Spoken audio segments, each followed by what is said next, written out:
he was wearing his bulletproof vest, which he says saved Wester's life because he was hit in the chest and in the hip. Now here I have with me Medical Center Hospital's Police Chief Brad Timmons. Now what can you give us the very latest on these officers' condition? In our daily lives, it's nearly impossible to walk around without there being a camera capturing our every move. Just ask the men and women of Crime Stoppers. Jay and Tatum, the storage shed where Eddie's car came crashing through is now boarded up, as you can see. Now bits and pieces from his car remain scattered on the ground here. Police say that it's one of the oldest tactics used by thieves, and it's being used now more than ever. Krista, this is still a very active scene over here on the 3400 block of Century Avenue.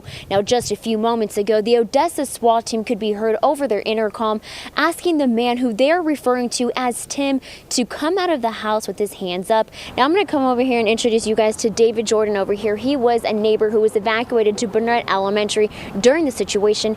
Now, David, do you know your neighbors? Mari Castaneda has been washing and sorting out clothes since she first got word of the tornado touching down in Acuña Sunday, and she says she wishes she could do more. This road here may look clean and empty today, but tomorrow it could look like this. It's hard to imagine anyone having to sleep outdoors tonight in tents such as these. Mike, to give you and our viewers an idea of just how big the hail was from last night's storm, one resident actually kept a few in her freezer. Neighbors tell me this man was a homeless veteran whose health was in bad shape, but it was where his body was found that shocked them. In less than 24 hours, 3 pictures taken of 2 Odessa police officers playing basketball with a group of kids has gotten viral. He knocks, he stops, he listens to the door, he knocks again, he listens some more, he knocks, then he leaves. About a month ago, Ashley Baldus was home alone when she says a strange man came knocking on her door. A couple of days later, the same man returned, but this time her husband was home to open the door. The guy just kind of like freaks out and he goes, "Oh, I'm sorry, wrong apartment," and runs away. Police refer to this as door knock burglaries. Corporal Steve LeSueur with the Odessa Police Department says they're seeing more home burglaries than ever before and have already made 2 arrests since Saturday. One subject will knock on the front door. Basically, they're just trying to see if the person's home. And if they're not home, then they'll simply, a lot of times they'll walk to the back of the residence, sometimes to the alley, and burglarize the residence. Corporal LeSueur suggests that neighbors keep an eye out for one another through a website called Nextdoor and to never leave any doors or windows unlocked.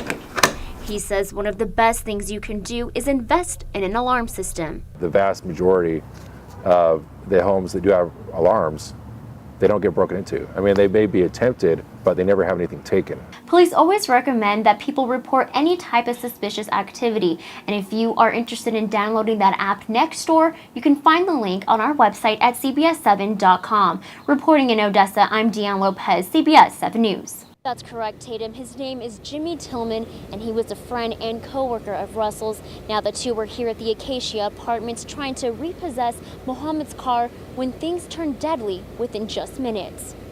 No repossession is ever the same. We've had people be a lot more upset with us than, in some, but well. Nothing that severe. Jimmy Tillman remembers the shooting as if it was just yesterday. He and Brandon Russell were in the process of repossessing 29-year-old Khalifa Mohammed's car when they realized Mohammed was actually inside of it. Best way I can explain it is just that it was a repossession that had gone wrong. There wasn't much that, either me nor Brandon could have done to prevent it. Turn around to a disturbance at Oakwood and University. It's going to be between complainant and somebody trying to repossess his vehicle. The PSR can hear arguing and heard somebody mention a taser. According to these court documents, Mohammed was the first to call 911 as Tillman and Russell were attempting to confiscate his car. Mohammed could be heard saying, "Why didn't you let me get my stuff?" before the line disconnected. Meanwhile, as Tillman was hooking the car to tow, Mohammed slipped into the driver's side of his tow truck. Tillman then went to the passenger side of the truck, holding up a stun gun, and demanded that he get out. Mohammed obeyed, and Tillman drove off, expecting Russell to follow behind, but instead heard at least 9 shots fired and found his co-worker unresponsive in his unit. We're not out there to be the bad guy. We're out there just to do a job. I mean, Brandon was a great person. He didn't deserve this at all. Tillman mentioned that it was tough reading Mohammed's aggression because he would go back and forth from being calm and angry. Now, he did mention that this tragedy will cause him and his co-workers to be more alert and aware of their surroundings. Now, on another note, Tatum, the family is still collecting donations for Russell's funeral expenses, and those who wish to make a contribution can visit our website at CBS7.com. Reporting live in Odessa, Deanne Lopez, CBS 7 News. Hi, ladies. 24 years ago, Winkler County became home to Sheriff George Keeley. He says he made an oath to always protect and serve his entire community and takes that commitment very seriously day in and day out. Here we go, boys and girls. The thing I enjoy the most is I like to help people. I think that's why I got into law enforcement, and I tell you right now, for sure, that's why I'm still in it at my age. How you doing? Good. When Keeley was elected to become sheriff 5 years ago, many people in the community saw the big heart he possesses underneath the shiny badge. Here in Winkler County, one officer that really gets involved in the community can make a difference, and that's what I try to do. Since the beginning of the year, Keeley has been pushing lawmakers to expand and make Highway 302, also known as Death Highway, safer after numerous fatalities in recent years. On top of that, he and his deputies have been cracking down on speeders and are sending reckless drivers to jail. Thanks to Keeley's proactive measures, the accident rate has gone down by 34%.